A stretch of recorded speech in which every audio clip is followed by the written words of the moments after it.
नमस्ते।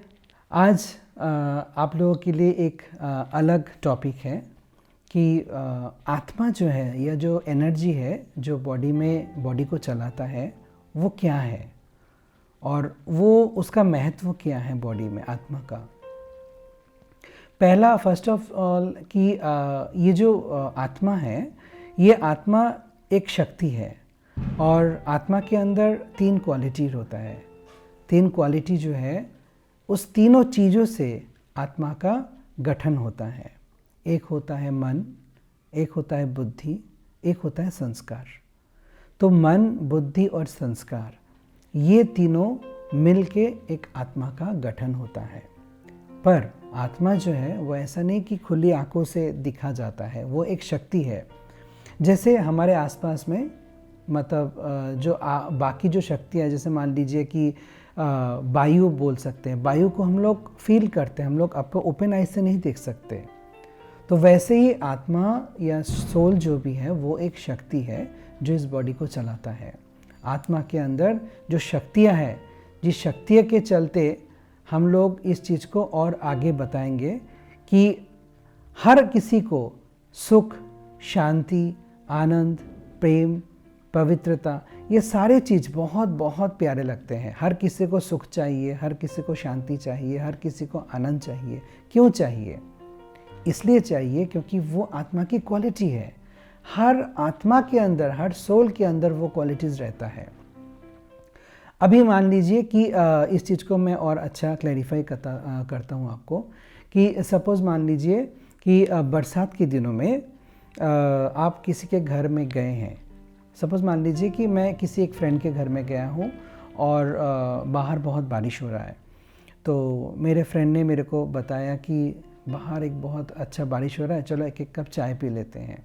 जबकि मेरे को चाय पीना अच्छा नहीं लगता या मैंने चाय का मेरे को आदत नहीं है। तो मेरे फ्रेंड ने मेरे को बोला कि चलो एक कप चाय पी लेते हैं, बारिश हो रहा है, अच्छा लगेगा, ठंडा है। तो मैंने कहा चलो ठीक है, खा लेते हैं। तो उस फ्रेंड ने मेरे को चाय पिलाया। तो उसके बाद क्या हुआ कि जो बात करना था वो तो मैं करके निकल गया। तो इसके बाद कभी भी अगर बारिश होगा और मैं अकेला हूँ, तब अचानक से मेरे को वो बात याद आएगा कि उस दिन बारिश के दिन मैं अपने फ्रेंड के घर में गया था। फिर मैंने उसको फ़ोन भी लगा दिया, पता है आज बारिश हो रहा है, आज मुझे आपकी बहुत याद आ रही है, आपने उस दिन मेरे को चाय पिलाया था। तो मन ने क्या हुआ, उस चीज़ को स्वीकार किया कि बारिश के दिनों में चाय पीने से अच्छा लगता है। तो बुद्धि ने क्या किया, उस चीज़ को और भी डाइल्यूट किया कि हाँ सही बात है, एक दिन मैं खुद जब अकेला था तब मैंने भी बारिश होते होते मैंने भी एक कप चाय पी लिया, क्योंकि उस चीज़ का मैंने याद किया। अब जब भी बारिश होगा ये चीज़ मेरा धीरे धीरे एक अच्छा लगने लगा कि बारिश होने से ठंडा होता है, एक कप चाय पीने से अच्छा लगता है। तो मन ने उस चीज़ को स्वीकार किया, बुद्धि ने उस चीज़ को आगे बढ़ाया और मेरा बरसात के दिनों में चाय पीने का एक संस्कार बन गया।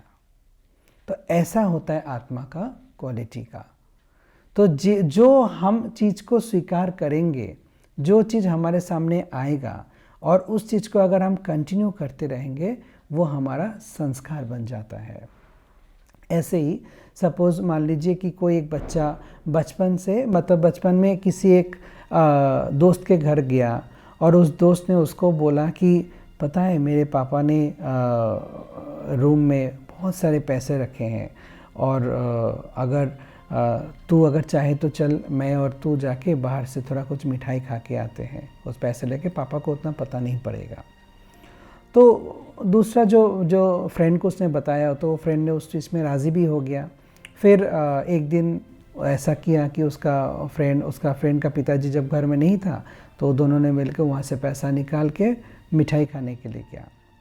तो उस समय उनको ये नहीं लगा कि वो ये चीज़ कुछ गलत कर रहा है, क्योंकि गलत और सही का महत्व तब आता है जब बुद्धि का विकास होता है, जब हम और लोगों के साथ जानते हैं, बात करते हैं, समझते हैं कि क्या चीज़ सही है, क्या चीज़ गलत है।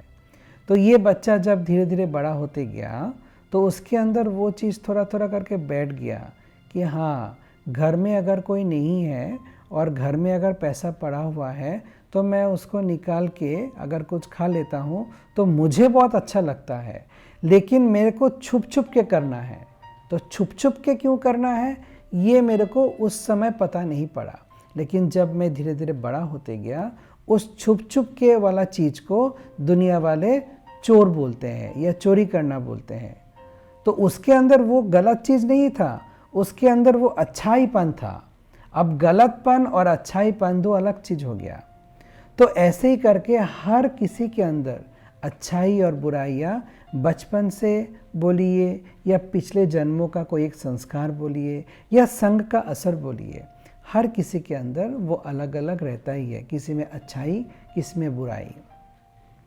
तो अब हो गया ये आत्मा के बारे में जो मैंने आपको बताया कि आत्मा जो है, आत्मा हर किसी के अंदर तो रहता ही है, क्योंकि जब तक किसी बॉडी में आत्मा नहीं रहेगा वो बॉडी का कोई भी वैल्यू नहीं है। आज सपोज मान लीजिए कि एक बहुत सुंदर गाड़ी मैंने ख़रीदा, बट मेरे को गाड़ी चलाना नहीं आता है, तो उस गाड़ी का क्या वैल्यू रहेगा? कोई वैल्यू नहीं, वैसे ही पड़ा हुआ रहेगा। वैसे ही मेरा ये जो बॉडी है, इस बॉडी को चलाने वाला आत्मा जब तक इस बॉडी में नहीं रहेगा तब तक इस बॉडी का कोई वैल्यू नहीं है। जब मैं आत्मा इस बॉडी से निकल जाता हूँ तब मेरे अपने जिसके साथ मैंने पूरा ज़िंदगी बिता दिया वो मेरे को डेड बॉडी डिक्लेयर करके जितना जल्दी हो सके घर से मेरे को विदाई करेगा। क्यों? क्योंकि मैं उड़ गई ना। तो इसलिए मैं कौन हूँ ये जानना बहुत ज़रूरी है। I am not the body, I am the soul, I am the energy who is situated at the centre of the forest. मैं इस बॉडी के इस यहाँ पे विराजमान हूँ। तो मैं आत्मा हूँ और मेरा जो पिता है, जैसे मेरा बॉडी का पिता को मैं पापा बोलता हूँ, आप अपने बॉडी के पिता को आप पिताजी, या वो अपने पिता को अब्बा बोलते हैं। अपने अपने भाषाओं में अलग अलग बोले जाते हैं।